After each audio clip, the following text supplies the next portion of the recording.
자, 2025년 수특문학 현대소설 7 윤흥길의 날개 또는 수갑이라는 소설인데요. 일단 이 제목이 가지고 있는 상징부터 좀 얘기를 할 필요가 있는 게, 이 소설에서 등장하는 얘기 자체가 그 저 뭐야 한 회사 안에서 벌어지는 그 제복추진위원회 이야기거든요. 제복이 뭐예요? 다 같이 인제 똑같은 옷 입는 거 얘기하는 거잖아요. 그래서 옷에 관한 얘기라서, 자, 우리 한국말의 관용적 표현 중에 뭐가 있어요? "옷이 날개다." 라는 말이 있죠. 그러면 긍정적인 의미에서 "옷이 날개다."라는 말은, 옷은 뭐를 의미하는 거예요? 자유와 개성을 드러내는 표현 수단이 되죠. 그런데 수갑이라고 하면, 자, "옷이 수갑이 된다."라는 얘기가 되겠죠. 그러면 이거는 자유를 억압하는 수단이 되겠죠.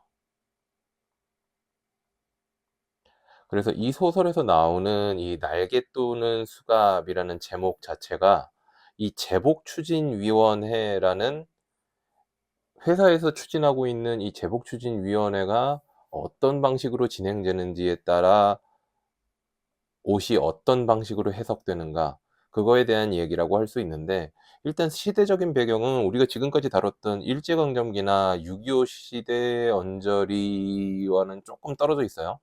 1970년대, 우리가 보통 산업화 시대라고 부르던 그 시기죠.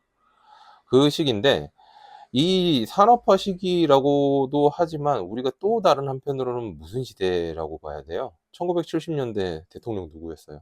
박정희죠. 그러면 우리는 여기를 무슨 시대라고 봐야 되냐? 독재 정권이라고 보죠. 그러면 독재 정권은 뭐랑 이어지냐? 자유를 억압하는 시대랑 이어지는 거죠. 자, 이런 이미지를 갖고 소설을 보는 게 굉장히 중요합니다. 등장인물들이 행동하는 것 자체가, 그 당시 사람들이 인제 독재 정권, 인제 이 소설에 독재 정권 자체가 등장하지는 않지만 그 독재 정권 안에서 사는 사람들이 어떤 방식으로 그거를 행동하는지, 그런 것들을 좀 유심히 지켜보면서 보다 보면 거기서 느껴지는 것들이 또 좀 있어요. 자, 한번 봅시다. "자네더러 독립산업 사원 전체의 의사를 대표해 달라고는 안 했어. 최소한 우리 과의 의사만이라도 전달했어야 될 거 아니야. 통과가 되고 말고는 문제가 아니고, 책임을 맡았으면 적어도 그 책임을 이행하려는 자세만이라도 보여줘야 되는 게 도리잖아." 그랬더니, 회의가 시작되자마자 똑똑히 잘 들어 달라면서 기획실장이 자기네가 작성한 초안을 낭독했어. 낭독을 끝내더니 "잘들 들었냐."고 물어. 잘 들었다고 끄덕거렸지. 그랬더니 질문 있으면 하라는 거야. 모두들 멍하니 멍덩해서 앉아 있는 판에 실장이 씩 웃어. 그러면서 하는 말이, 질문이 없다는 건 원안에 전적으로 찬성하는 것으로 믿고 수정 없이 실행에 옮기겠다고. 회사 발전을 위한 중요 사업이 이처럼 만장일치로 협조해 줘서 고맙다고 이러는 거야. 용가리 통뼈로도 손가락 하나 까딱 못할 상황이었다니까. 자, 이거 무슨 얘기예요? 지금 두 사람이 아마 회사에서 동기쯤 되는 모양인데, 한 사람은 "너 왜 반대 안 했냐?" 이렇게 얘기하는 것 같고, 다른 한 사람은 회사 쪽에서 지금 취한 방식이, 자기들이 그냥 초안을 낭독하고 "반대 안 했으니까 니네들 전부 다 찬성한 거야?" 이러고 가 버렸다는 거죠. 장 선배님 말에 좀 어폐가 있는 것 같습니다. 회의는 랑데뷰가 아닙니다. 특히 노사 간의 회의는 회의라는 형식을 빌린 전쟁입니다. 사용자 측에서 수단 방법을 다해서 계획을 밀고 나가는 건 당연하죠. 필요하다면 우리 측에서 용가리 통뼈 아니라 통뼈 할아버지라도 돼서 따질 건 따지고 반대할 건, 그러게 내 처음부터 뭘 했어. 나는 그런 일에 적임이 아니니까 네가 맡으라고 했잖아. 이미 끝난 일이야. 지금 와서 아무리 떠들어봤자 제복은 우리 몸에 벌써 절반쯤이나 입혀져 있어. 그러니까 그 기획실장이 발표했던 거는 제복 입히겠다는 얘기인가 봐요. 민도식이 나서서 험악해진 분위기를 간신히 가라앉혔다. 자, 그러면 지금까지 나온 사람이 민도식이 있는 것 같고, 장 선배님이 있는 것 같고, 지금 우군이 있죠. 지금 여기 보자. 이 얘기를 한 사람이 민도식인 것 같고요. 이게 장선배인 것 같고요. 그리고 여기가 우군인 것 같죠. 자, 준비위원회를 구성하고 회의를 소집한 거는 처음부터 요식행위. 요식행위는 그냥 한 일. 형식적으로. 경영자 독단으로 처리하지 않고 사원들의 의사를 물어서 전폭적인 지지를 얻어가지고 결정했다는 인상을 대내외에 그러니까 그러니까 안쪽으로나 바깥쪽으로나 풍길 필요가 있었던 거야. 이제 길은 두 가지밖에 없어.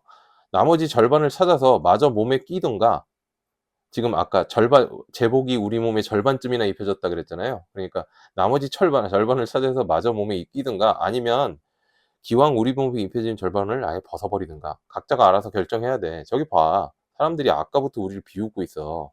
제복 얘기 앞으로 그만하자. 생산부 공원 복장을 한 사내가, 이 공원은 공장 직원이에요. 엇비뚤어만 자세로 이쪽을 돌아다보며 야릇한 웃음을 입가에 물고 있었다. 그를 보더니 장상태가 화를 벌컥 내면서 큰 소리로 미스윤을 불렀다. 장상태는 여기 장선배 얘기하는 거겠죠? 이봐, 저기 앉은 저 사람 내가 보잔다고 전해. 눈이 휘둥그레진 미스윤이 종종거물음으로 그에게 다가가기 전에 그쪽에서 자신에서 먼저 일어섰다. 그가 알아들을 수 있을 정도로 장의 목소리가 컸던 것이다. 저 부르셨어요? 그랬더니 당신 뭐야? 왜 남의 얘기를 듣고 비웃지? 비웃길? 용서하세요. 엿듣고 싶은 생각은 없었어요. 가만히 앉아서 들릴 정도로 선생님들 말소리가 컸잖아요. 말씀 내용이 독립산업에 계신 분들 같아서 저도 모르게 관심이 컸나 봐요. 독립관 쪽이 우리 회사 사람인가 보네요. 부서가 어디야? 생산부 제1공장입니다. 자벽부로 근무하고 있습니다. 이름은 권입니다. 이름이 권이다? 그럼 성까지 아주 짝을 채워보게. 성이 권입니다. 이거 참 말장난인 거죠. 성이 권이인데 이름은 물었는데 권이라고 대답하니까 이름이 권이다? 이렇게 말장난친 거죠. 자, 만만한 상대를 만난 장은 권 씨를 놀이객감으로 삼아 화풀이를 할 장정임을 분명히 하면서 동료들에게 은밀한 눈짓을 보냈어요. 함께 그러니까 같이 이 사람 괴롭히면서 화풀이하자 이거죠. 자기들 화나니까. 그런데 아까 민도식이 보기에는 첫눈에 결코 만만한 상대가 아니에요. 이 권 씨라는 사람이 별로 만만한 사람이 아닌 것처럼 보인 거죠. 그는 웃고 있었어요. 생산부 직원들이 본사의 사무직을 대할 때 보통은 비굴한 표정을 보이는데, 근데 그런 비굴한 표정이 아닌 거죠. 그렇다고 적대감도 아니에요. 이건 자신감의 표현이에요. 두툼한 입술과 커다란 눈, 그리고 얼핏 눈에 띄는 특징이 있었어요. 두툼한 입술과 커다란 눈. 이런 거를 이제 외양 표현이라 그러죠. 장상태하고 비교해서 둘이 비슷할 정도로 작은 체구였대. 실제 나이는 장상태보다 두세 살쯤 위일 것 같은데, 적어도 20-30년은 더 세상을 살아본 것 같은 관록, 이제 경험 같은 거죠. 그런 게 엿보이는 얼굴이었고, 그게 교양하고도 연결돼 가지고 자벽부라던 자기소개가 아무래도 믿어지지 않는 그런 사람이었어요. 자벽부는 그냥 막리라는 사람이라는 건데 그게 믿어지지 않는 말투였다는 거지. 짝을 채우기 싫다 이거지? 좋았어. 자네가 하는 자벽이라고 무슨 상관이 있어서 우리 얘기에 관심을 갖지? 물론 상관없어요. 근데 한쪽에선 작업 중에 팔이 뭉텅 잘려나간 사람이 있고 그 팔값을 찾아주려고 투쟁하는 사람이 있는데, 다른 한쪽에서는 몸에 걸치는 옷 때문에 거기에 자기 인생을 걸려는 분도 계시는구나 하는 생각이 들어서 지나칠 수가 없었어요. 그 순간 장상태의 얼굴색이 하얗게 질리는 것 같았어요. 그러니까 여기 보면 공장에서는 더 힘든 사람들이 있는 거죠.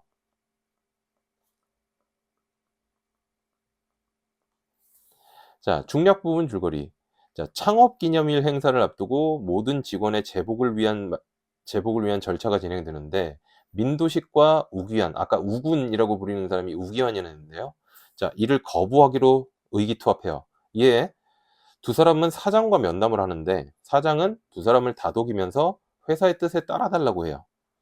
자, 사장실로 들어가기 무섭게 권 씨, 아까 그 위에 권 씨, 이 자벽부 얘기하는 거죠. 권 씨는 민도식을 향해 눈자위를 하얗게 부릅떠 보였어요. 이거 화난 거죠. 우기환의 도련한 행동에 처음에 놀랐던 도식은 권 씨의 험악한 표정에 다시 한번 놀랐어요. 그래서 엉거주춤 공둥이를 들었어요. 빨리 자리를 비켜달라는 권 씨의 협박이 빗받치고 있었어요. 죄송해요 사장님, 안 된다는데도 이 사람이. 근데 사장이 여비서를 손짓으로 내보낸 다음에 말했어요. 어서 오게 권군. 자, 자기보다 더 사장이 절박한 사람, 아까 위에서 뭐 팔 잘리고 그런 얘기 했었죠. 그래서 민도식은 사장실에서 물러났어요. 잘 생각해서 스스로 결정을 내리도록 하게. 그러면서 사장의 껄껄한 목소리가 도식의 등 뒤에 따라붙어요. 이제 아까 여기서 회사의 뜻에 따라달라는 얘기를 했다 그랬죠. 장 선생 집에 전화 걸었더니 부인이 봤대요. 새로 맞춘 유니폼 입고 아침 일찍 출근했다고요. 아까 이 위에서 이게 장 상태잖아요. 그런데 장 상태는 자기가 막 이렇게 투쟁할 것 같이 얘기하더니 새로 맞춘 유니폼 입고 아침 일찍 출근했다잖아요. 그러니까 장 상태도 되게 어쩔 수 없는 소심한 사람인 거죠. 그랬는데 아내의 바가지 긁는 소리로 창업기념일이 시작됐어요. 자, 제1공장까지 가자면 일찍 일어나야 되는데 남편 곁에서 아내는 걱정스러운 눈초리를 거두지 않았어요. 자, 제복 때문에 총각 사원 하나가 사표를 냈다는 소리를 아내는 믿지 않았어요. 잘렸다라고 믿었어요. 아직껏 나 필요 없어. 거기 아니면 밥 배러 먹을 데 없는 줄 알아? 세상엔 아직도 유니폼 안 입는 회사가 수두룩하단 말이야. 자꾸 재촉하니까 나는 이렇게 대거리를 하긴 했지만 결국 민도식은 집에서 나가곤 말았어요. 그래가지고 제1공장 앞에 갔어요. 이제 그 체육대회 계획식이 시작됐어요. 자, 공장 정문 철책 너머로 검정 곤색, 이게 그 제복이겠죠. 운동장을 넘어오다 보는 순간 민도식이 주인공인가 봐요. 갑자기 숨이 턱 막혀와요. 자, 제복으로 단장한 남녀 전사원이 각 부서별로 군대처럼 질서정연하게 줄 서서 지휘자의 끝을 우러러보면서 사가, 이제 회사 노래죠. 재창하기 직전의 예비 운동으로 목청을 가다듬는 헛기침들을 하고 있었어요. 그리고 노래가 나와요. 노래를 불러요. 자, 노래 부르는 사원 모두가 지각하는 사람들을 야유하는 듯한 기분이 들었어요. 그 제복들이 모두 단결해서 사복 차림으로 꽁무니에 따라붙으려는 사람을 완강히 거부하는 듯한 기분에 사로잡혔어요. 따돌림 당하는 느낌이 든 거죠. 세상 전체가 온통 제복투성이인 가운데 자기 혼자만 외톨이로 떨어져 있는 셈이에요. 자, 자기 한 사람쯤 불참한다고 해도 아무렇지도 않게 체육대회 계획식은 진행될 수 있다는 사실이 민도식을 화나면서도 외롭게 만들었어요. 그래서 민도식은 정문으로 들어가지도 못하고 나오지도 못하고 그냥 멈춘 자리에서 움직일 줄을 몰랐어요. 그러니까 되게 이 1970년대 독재 정권에서 모두를 획일화하는 분위기죠. 그거를 그려낸 소설이라고 할 수 있죠. 자, A와 B에 대한 설명으로 가장 적절한 것은 돼 있는데요. 자, A와 B가 어떤 장면이었는지 한번 다시 돌아봅시다. 자, A는 그 장상태가 회의에 갔는데 자기가 뭐 할 일을 못하고 왔죠. 내가 반대를 할 수가 없었어. 그 얘기죠. 자, B는 이거는 민도식 주인공이죠. 아, 어쩔 수 없었잖아. 이제 재봉 얘기 그만하자 라고 얘기하는 거죠. 자, A와 B에 대한 설명으로 가장 적절한 것은 1번, A와 B는 모두 개인적으로 처했던 처지를 주장의 근거로 삼고 있다. 개인적으로 처했던 처지를 주장의 근거로 삼는 거는 둘 다 아니죠. A는 이제 그 기획실장이 지 맘대로 막 다 읽어버리고 니네 다 찬성했지 이랬다 그랬고, B는 어때요? B는 그래. B는 회사가 어차피 그냥 형식적으로 한 거고, 형식적으로 그 회사원들의 전폭적인 지지를 얻어가지고 결정했다는 인상을 풍기려고 그렇게 일부러 한 거다라고 얘기한 거니까 개인적인 게 아니죠. 자, A와 B는 인물의 행동을 묘사하여 타인을 비판하는 근거로 삼고 있다. 인물의 행동을 묘사했다. B는 안 그렇게 되죠. A는 기획실장 얘기를 했다고 볼 수도 있겠지만, 자, 3번. A와 B는 모두 자신의 판단이 윤리적으로 정당함을 말하며 상대방을 설득하고 있다. B는 안 그렇죠. 자, 4번.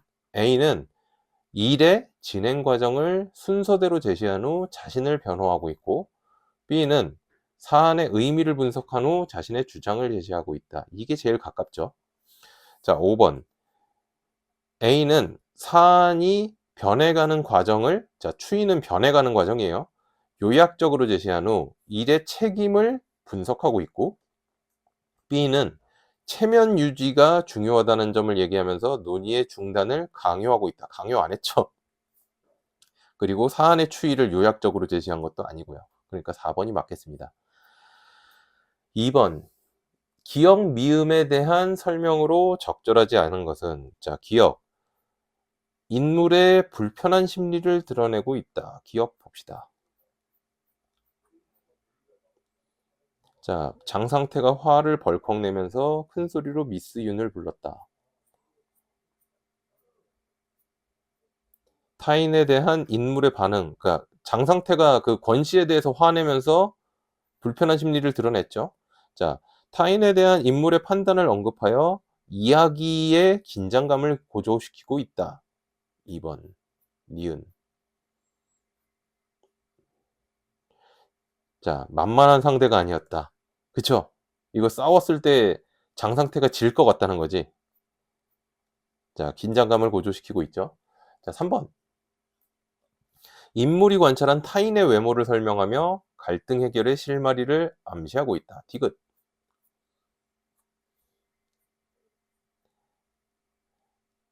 자, 장상태하고 비교해서 둘이 비슷비슷할 정도로 작은 체구였다.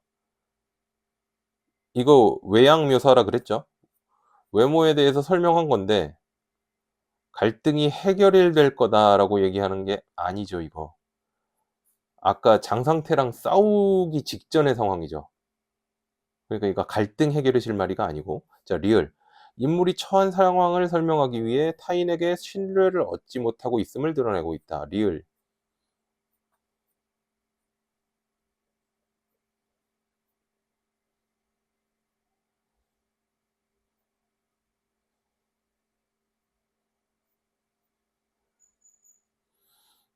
그쵸. 신뢰를 얻지 못하고 있죠. 모가지가 잘린 거라고 믿고 있으니까. 자, 인물이 타인에게 보이는 반응을 설명하며 갈등에게 대처하는 인물의 태도를 보여주고 있다. 미음. 자, 갈등에 결국에 아내 말을 들은 거죠. 그러니까 갈등에 대처하는 인물의 태도라고 볼 수 있겠죠. 자, 3번. 권 씨에 대한 설명으로 가장 적절한 것은 장상태의 거부감을 간파하고 상대방이 먼저 확인하고 있다. 이거 먼저 확인하려면 당신 나 싫어하죠? 이런 얘기 해야 되잖아요. 그런 얘기는 안 했죠. 자, 사무직 직원들의 적대적인 감정을 눈치 빠르게 파악하고, 뭐 그럴 수도 있을 것 같죠? 근데 이 사실을 문제 삼고 있자. 나한테 왜 이렇게 적대적이에요? 그런 얘기 안 하죠. 자, 사무직 직원들의 태도를 비굴하다고 생각하여 재봉 논쟁에 대한 반대를 표하고 있다. 이거 여기까지는 그럴 수 있죠. 근데 재봉 논쟁에 대해서 반대를 표하고 있지도 않죠. 그냥 어떻게 얘기해요? 아, 한쪽에서는 우리 쪽에서는 팔이 잘려나가서 팔감 물어준다고 투쟁하고 있는데 그런 거를 한다고 그런 것 때문에 목숨을 거시는구나 싶었어요. 이렇게만 얘기하죠. 그러니까 돌려 얘기하는 거죠. 자, 4번. 사무직 직원의 추궁에 생산직과 사무직의 처지를 대비하여 지켜보았음을 말하고 있다. 일단 이렇게는 얘기하고 있죠.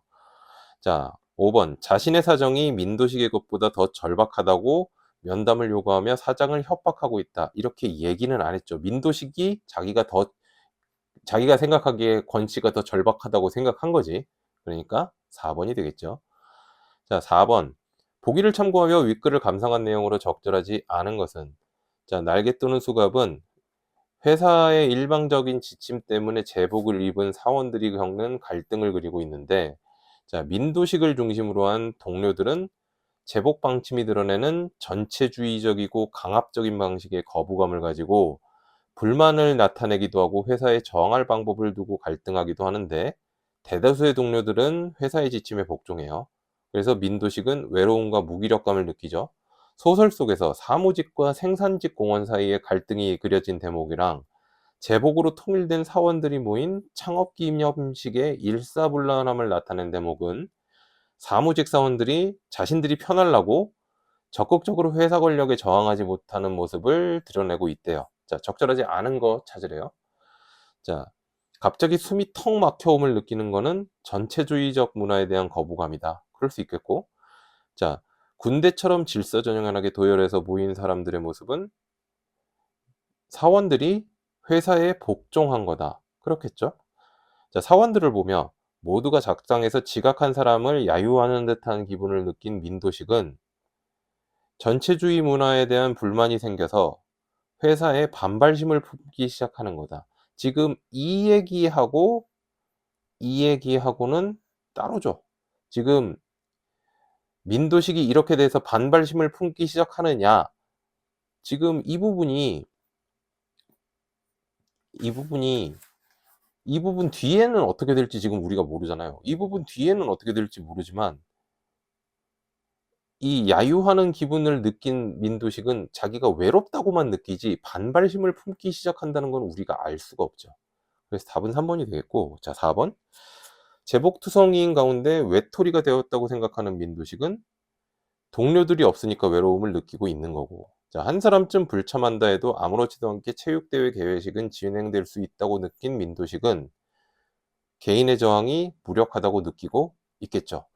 자, 이런 방식의 글이고요. 그렇게 막 현대 소설 중에서도 그렇게 복잡하다고 보기는 어려운 소설 같아요. 자, 이거 수업 시간에 질문이 있으면 해결을 하도록 하고요. 이거와 관련된 변형 문제 풀어보면서 나머지 부분을 준비하도록 합시다. 고생하셨습니다.